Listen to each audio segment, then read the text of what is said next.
సత్యసాయి జిల్లా కదిరి మండలం కుమ్మరవాండ్లపల్లెలో చోటు చేసుకున్న దారుణం ఏంటంటే, తెలంగాణలోని సూర్యాపేట జిల్లా తుంగతుర్తి మండలం కొత్తగూడెం గ్రామానికి చెందిన వెంకన్న కుటుంబం 10 ఏళ్ల క్రితం అక్కడికి వచ్చిందంట. అద్దెంట్లో ఉంటుంది. వీళ్ళు బ్లాస్టింగ్ పనులు చేస్తూ జీవనం సాగిస్తున్నారు.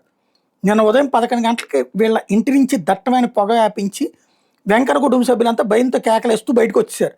వాళ్ళ అరుపులని చుట్టుపక్కల వాళ్ళందరూ పోగయితే లోపల మంట అంటుకుందనేటప్పటికి వీళ్ళందరూ పాపం లోపలికి పరిగెత్తుకుని బకెట్లు తీసుకుని నీళ్లు తీసుకుని వెళ్ళారు నీళ్లు ఆర్పడానికి. లోపల ఉన్నది పేలుడు పదార్థం. ఆ కుటుంబానికి తెలుసు అది. అది అంటుకుందని కూడా తెలుసు. అందుకే పారిపోయి వచ్చారు. ఆ వచ్చిన వాళ్ళు ఆ మొక్క చెప్పచ్చు కదా, మీరు వెళ్ళకండి అది ఏ గ్యాసో కాదు బాంబు అని. అది చెప్పలేదు.